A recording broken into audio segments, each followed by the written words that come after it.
यदि गंगा पवित्रता का प्रतीक है, यदि गौ माता इस राष्ट्र के करुणा की भावना का प्रतीक है, तो गीता ज्ञान का प्रतीक है।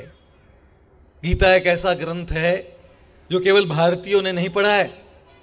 गीता एक ऐसा ग्रंथ है जो देश विदेश में, सारे विश्व में लोगों ने इस शास्त्र की मान्यता प्राप्त की है।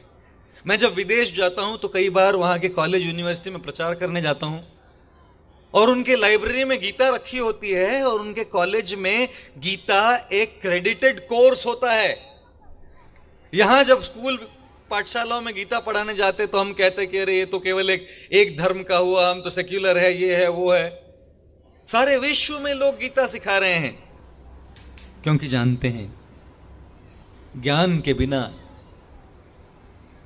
जीवन की दिशा नहीं बदल सकती।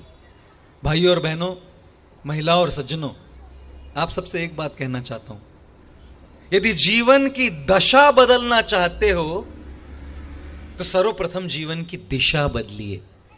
दशा तो तब तक नहीं बदलेगी जब तक दिशा नहीं बदलेगी। और दिशा कैसे बदलेगी जी? कौन सा वो ग्रंथ है, कौन सा वो मार्ग है, कौन सा वो ज्ञान है जो जीवन की दिशा बदल दे? अर्जुन कुरुक्षेत्र की रणभूमि पर पूर्ण रूप से भ्रमित खड़ा था और गीता के ज्ञान ने अर्जुन के जीवन की दिशा बदल दी। और वास्तव में जब दिशा बदल जाती है तब दशा बदल जाती है। आप सब लोगों ने देखा होगा, लोग आजकल भागते हैं, ट्रेडमिल पर भागते हैं, बाहर नहीं भागते, ट्रेडमिल पर भागते हैं और एसी लगाते तो एक बूंद पसीना नहीं आता। ट्रेडमिल पर दौड़ते हैं और भागते रहते हैं, भागते रहते हैं, भागते रहते हैं, 1 घंटे तक भागते हैं और ट्रेडमिल पर जो रीडिंग है वो दिखाता है कि 10 किलोमीटर तक भागे हैं, लेकिन भाग भाग कर पहुंचे कहां जी? भाग तो रहे हैं, मेहनत तो कर रहे हैं, प्रयास तो कर रहे हैं, कष्ट तो कर रहे हैं, लेकिन दिशा कहां है? अपनी मेहनत को, अपने कार्य को, अपने जीवन को दिशा कहां है? उसी प्रकार से आज की आधुनिक सभ्यता, आज का यह आधुनिक समाज कार्य तो बहुत कर रहा है, मेहनत तो बहुत कर रहा है, कष्ट तो बहुत कर रहा है और भाग रहा है, पैसे कमा रहा है, नाना प्रकार की सुविधाओं को अर्जित कर रहा है, लेकिन दिशा कहां है? जब जीवन की अंतिम सांस निकलेगी, कहां जाएंगे हम लोग सब? क्या जीवन को कोई दिशा है?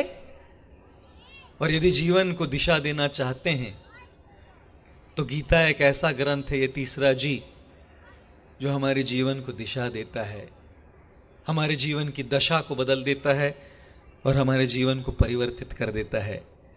और इसीलिए हम गीता का आश्रय लेते हैं, गीता के ज्ञान की शरणागति लेते हैं।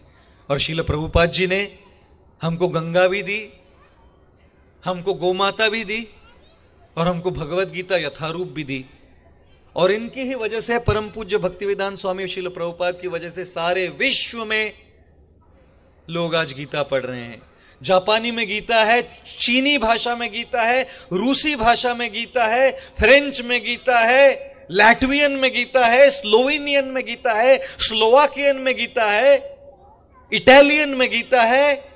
हर भाषा में आज गीता का अनुवाद हुआ है। सारे विश्व में लोग इस ग्रंथ से प्रेरणा लेते हैं।